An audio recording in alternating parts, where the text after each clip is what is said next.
Здравствуйте! Сегодня вновь о самых важных событиях уходящей недели расскажем в информационном выпуске «События недели» на Галмедиа. С вами Аманда Поня и коротко о главном. Президент Абхазии Бадра Гунба поздравил президента России Владимира Путина с Днем Конституции. Руководство и общественность Галского района выражают искреннюю поддержку семье Важи Зарандия. Быстрее, умнее, логичнее. В Гале состоялась третья ежегодная развлекательно-интеллектуальная игра «Что, где, когда».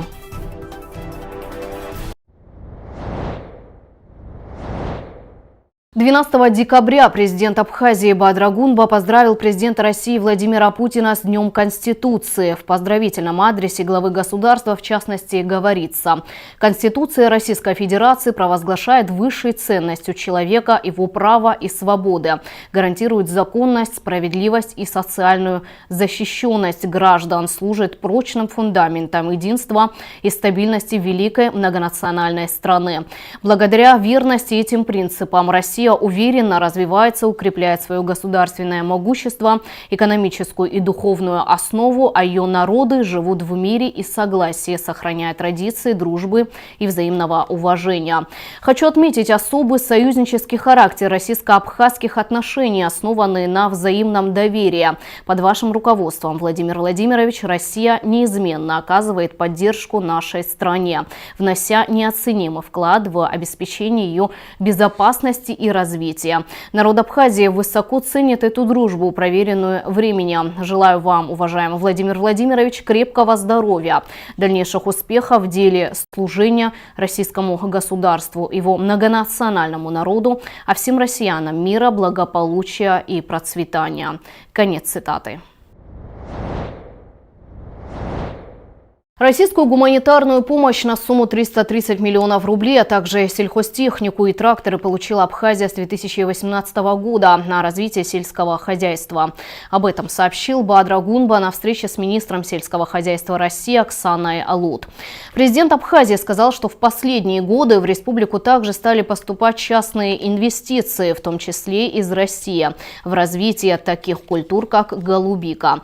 Кроме того, он отметил участие Россельхозбанка в программе льготного аккредитования, что помогает местным крестьянам и производителям.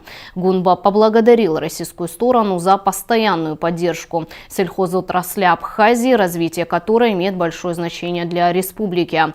Развитие аграрного сектора является не только вопросом продовольственной безопасности, но и глобальной задачей по сохранению сел, самобытности, культуры и языка, сказал президент. Оксана Алут, в свою очередь, подчеркнула, что Россия и впредь готова поставлять в Абхазию всю продукцию, которая необходима в требуемых объемах. Депутаты парламента приняли во втором окончательном чтении законопроект о внесении изменений в закон Республики Абхазия о кадастре недвижимости. В соответствии с изменениями, внесенными в статью 78, закон о кадастре недвижимости вступает в силу с 1 июля 2027 года, за исключением главы 10 статьи 63-69, вступающей в силу с 1 июня 2025 года. Гражданско-правовые сделки, совершенные на основании выписок Государственной кадастровой палаты в период с 1 октября 2025 года до вступления в силу настоящего закона, сохраняют свою юридическую силу. Кабинету министров до 1 июля 2027 года приостановить действие нормативных правовых актов, принятых для обеспечения реализации закона о Республике Абхазия от 6 декабря 2024 года о кадастре недвижимости. Сотрудники МЧС Абхазии с 9 декабря ведут поиски мужчины в акватории Сухума при поддержке специалистов погрануправления ФСБ России в Абхазии. 5 мая 1992 года Важа Зарандия был назначен председателем Совета министров Абхазии. На этой должности он работал в период Отечественной войны народа Абхазии. После войны с декабря 1993 по апрель 1994 года Зарандия был главой администрации Галского района. По предварительной информации, 8 декабря Важа Зарандия купался в море, но домой не вернулся. Его вещи остались на берегу моря. 12 декабря в поисках Важи Заранди в акватории Сухума задействовали вертолет Минобороны. Помимо авиации, которая совершает облет акватории вдоль побережья и водолазов, к поискам подключились российские волонтеры. Об этом рассказал Апснепресс начальник ГИМС МЧС Тенгиз Сабуа. Задействована вся наша спецтехника, а также российские волонтеры из Москвы, которые применяют эхолот.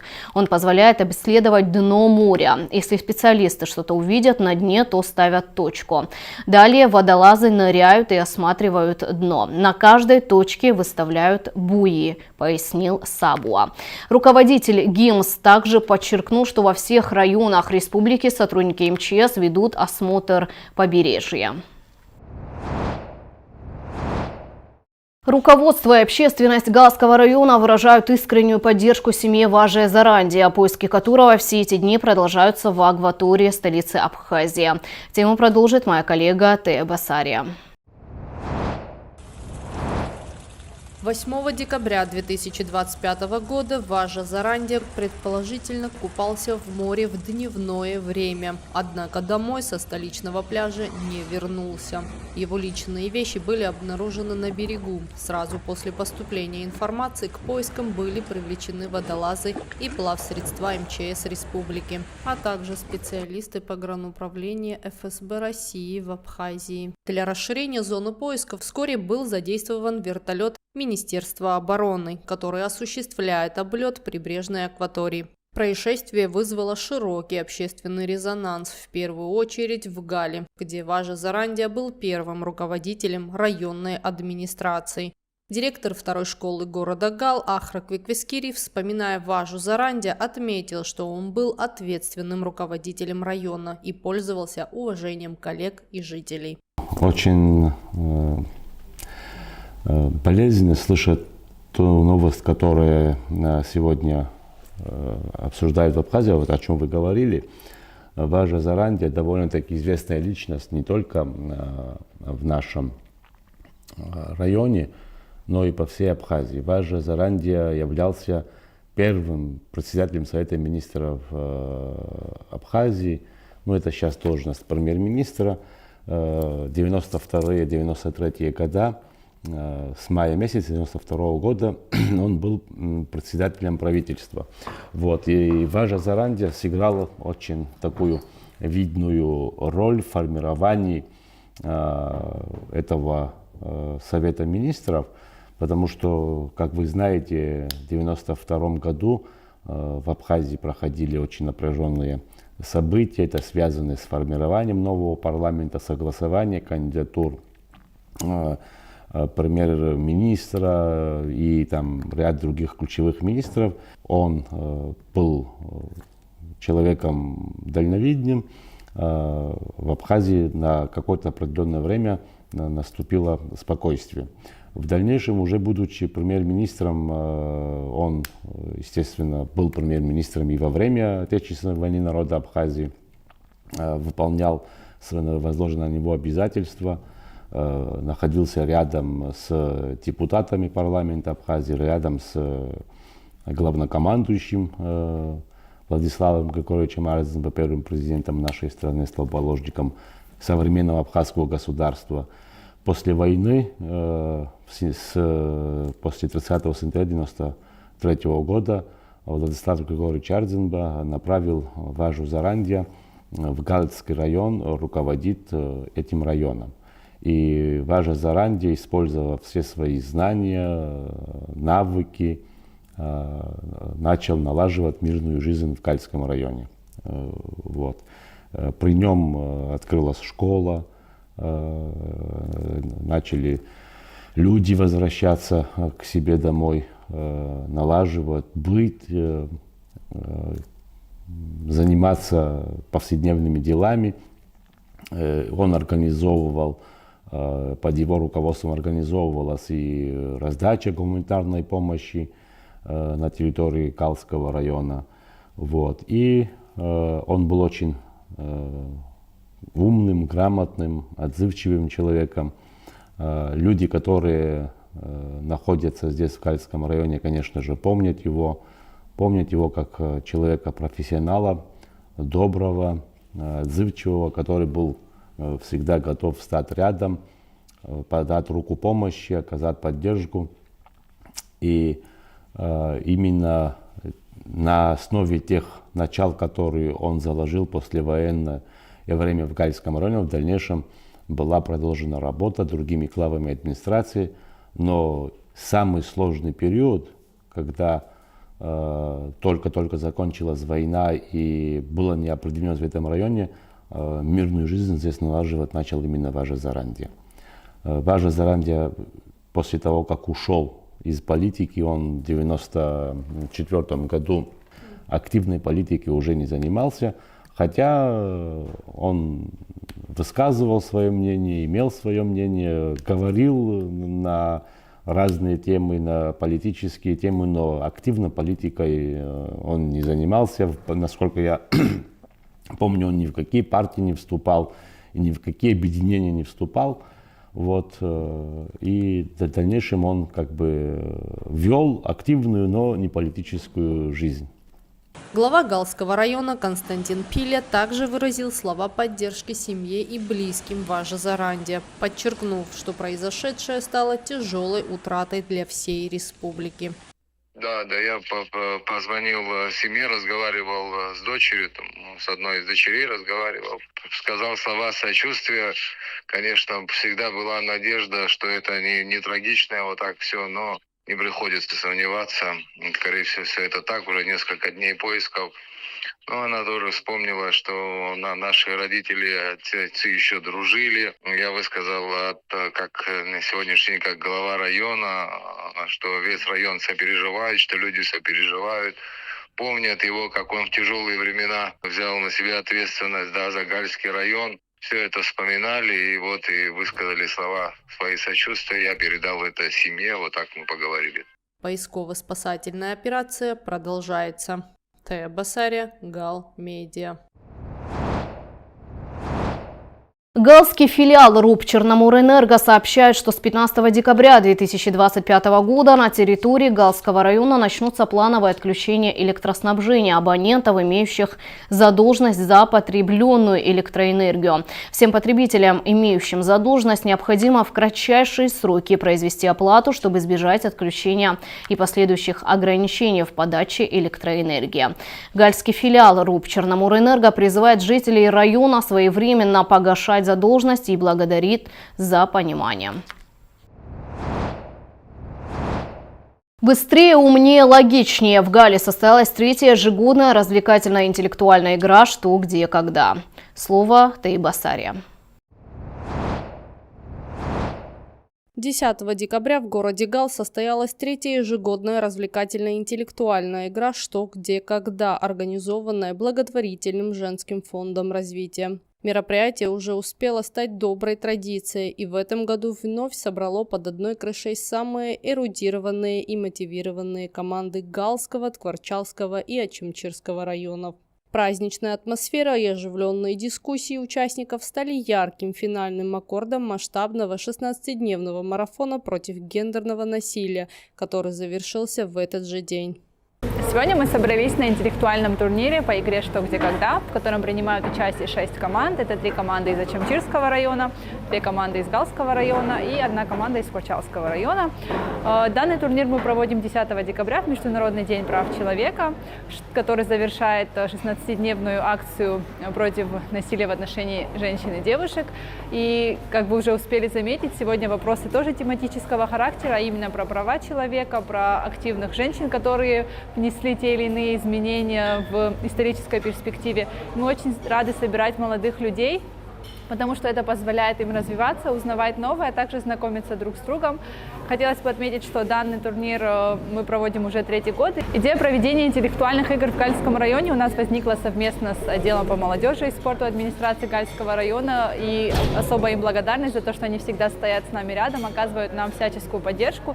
Мы видели, что в отличие от других городов, например, в Ачамчире и в Сухуме всегда проводятся различные интеллектуальные мероприятия, и мы решили предоставить и молодым людям из нашего района тоже возможность участвовать в такого рода активностях, постоянно развиваться, видеться, друг с другом знакомиться. Мы проводим интеллектуальные турниры не только среди школьников и учителей, но и среди различных возрастных групп. И хотелось бы сказать, что мы постоянно публикуем информацию о проводимых мероприятиях на наших социальных сетях, именно в Фейсбуке и в Инстаграме. И следите за нашими объявлениями, потому что именно там будет информация о планируемых мероприятиях, где вы сможете записаться и принимать участие. С первых минут интеллектуального состязания в зале царили азарт и дух соперничества. Команды демонстрировали не только глубокие знания и широту кругозора, но и способность мгновенно реагировать на самые неожиданные вопросы, которые касались именно правовой тематики. Особое внимание привлекла напряженная борьба между командами Галского и Очимчирского районов. На протяжении всей игры результат оставался практически равным. Участники словно отражали ходы друг друга, не уступая ни в скорости, ни в логике, ни в смекалке. Мы представляем Галскую среднюю школу номер 2. Наша команда называется «Норд», и мы рады поучаствовать в этой интеллектуальной игре. Мы представляем Очимчирский район, село Тамыш, команда «Звездный отряд». Это у нас самые умные девочки в школе. Мы вообще впервые. И, если честно, у нас не такие хорошие успехи, но потому что, во-первых, мы не успеваем. Наверное, все-таки чуть-чуть по-другому нужно думать, чтобы отвечать на такие вопросы. Но для нас большая честь, что нас позвали. Мы просто были на одном из семинаров, наши дети были очень активные, и им предложили принять участие в этой игре. Мы с удовольствием согласились. Это будет какой-то определенный опыт, и я думаю, мы будем продолжать. Успехов у нас немного, но мы еще надеемся наверстать, да. Самое настоящее, наверное, что, где, когда. Как мы в телевизоре в советское время смотрели, очень интересно. Спасибо большое. Мы команда «Мушкетеры». Представляем Корчалский район, село Калхуч, Калхучская средняя школа номер 1. Мы были приглашены на это мероприятие и решили принять участие. И очень рады, что нас пригласили. Хотя много у нас положительных ответов нету, но, наверное, думаем, что нас наградят за креативность. Наша команда называется «Эрцаху». Вот, мы принимаем нашей командой уже второй раз. Очень нравится игра. Достойные соперники. Вот. Ну и надеюсь, что самое главное, что эта игра объединяет всех, помогает как-то социализироваться нашим детям, нашим школьникам, вот, проявить себя, и это дорогого стоит. Мы представляем команду города Гал, средней школы номер 1. Наша команда называется «Квизеры». Участвуем мы сегодня не первый раз, и нам всем очень приятно, ведь это очень познавательная, интеллектуальная игра. И я надеюсь, что так и продолжим.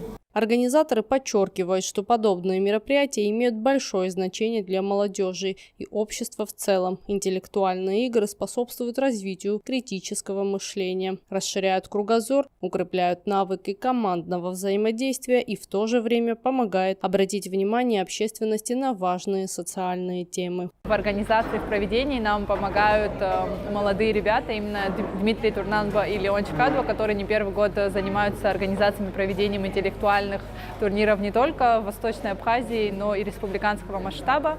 Огромное им за это спасибо.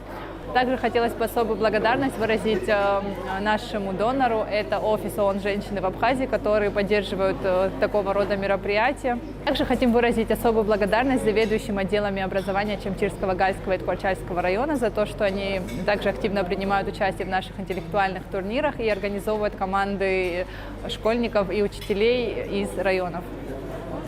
Мы надеемся, что благодаря участию в наших интеллектуальных турнирах наши молодые люди из Очимчирского, Гальского и Ткачальского районов захотят связать свою жизнь с интеллектуальным творчеством. И, может, наши мероприятия будут являться именно той платформой, той площадкой, где они решили встать на путь интеллектуального развития и творчества. Здесь многие ребята, которые не знакомы были друг с другом, да, и как-то игра в какой-то степени даже друг друга объединяет, да, такая команда образующая. Вот, поэтому очень приятно смотреть на ребят, которые вот каждый раз приходят.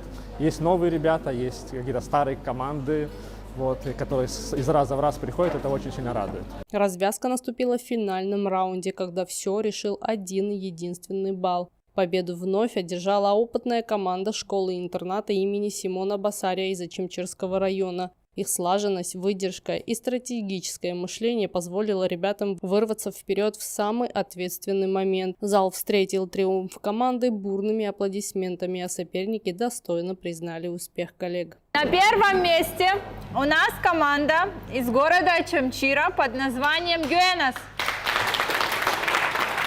Попрошу сюда выйти Сахания Данила, Пилия Диану, Пшелия Саиду, Цквитария Мата, Чкаду Аналу и Дагузия Николь. Держите. Поздравляю. Спасибо. Вы потом по грамотам его берете. Сейчас встанете и скажете, кому мне передать главный приз сову. У нас капитан, у нас Даниил, капитан. Да? Поздравляю, Даниил. Капитан. Становитесь. Двигайтесь сюда. Или вот сюда. Девочки, вы вперед. Так. Так. У нас команда называется Гуэнос. У меня впечатления огромные, потому что я участвую первый раз, но теперь я понимаю, что я хочу участвовать постоянно, когда они будут проходить. У нас в школе есть кружок, мы там более обширно проходим, и поэтому сегодня, когда мы взяли первое место, очень приятно увидеть, что наши старания были не зря. Третья ежегодная игра «Что, где, когда» в Галле завершилась на вдохновляющей ноте, оставив для участников и гостей массу положительных эмоций, новые знакомства и стремление к дальнейшим победам. Уже сегодня многие из них с энтузиазмом ждут следующего года, чтобы вновь встретиться за игровым столом и проверить свои силы в борьбе за звание лучших интеллектуалов. Тея Басария, Борис Цацу, Александр Хуторов, Гал Медиа. Золотую, 2 серебряных и 1 бронзовую медали завоевали гальские спортсмены в открытом турнире по вольной борьбе, который состоялся 6-7 декабря в городе Гагра. Он был посвящен памяти заслуженного тренера Республики Абхазия, заслуженного работника физической культуры и спорта Республики Абхазия, директора РДЮСШ, бокса, борьбы и тяжелой атлетики Барцыц Валентина Семеновича. Гальские спортсмены заняли следующие призовые места. Первое место – Георгий Харибава. Второе место – Илья Лежава. Мевлуд Натынадзе. Третье место – Давид Кубалия. Команду к соревнованиям подготовили тренеры по вольной борьбе Бесик Гвилия и Назим Кукая. На этом наш выпуск завершен. Уважаемые телезрители, следите за новостями Галского района всей республики вместе с телеканалом Галмедиа, редакция информационной программы «События недели». До новых встреч в эфире.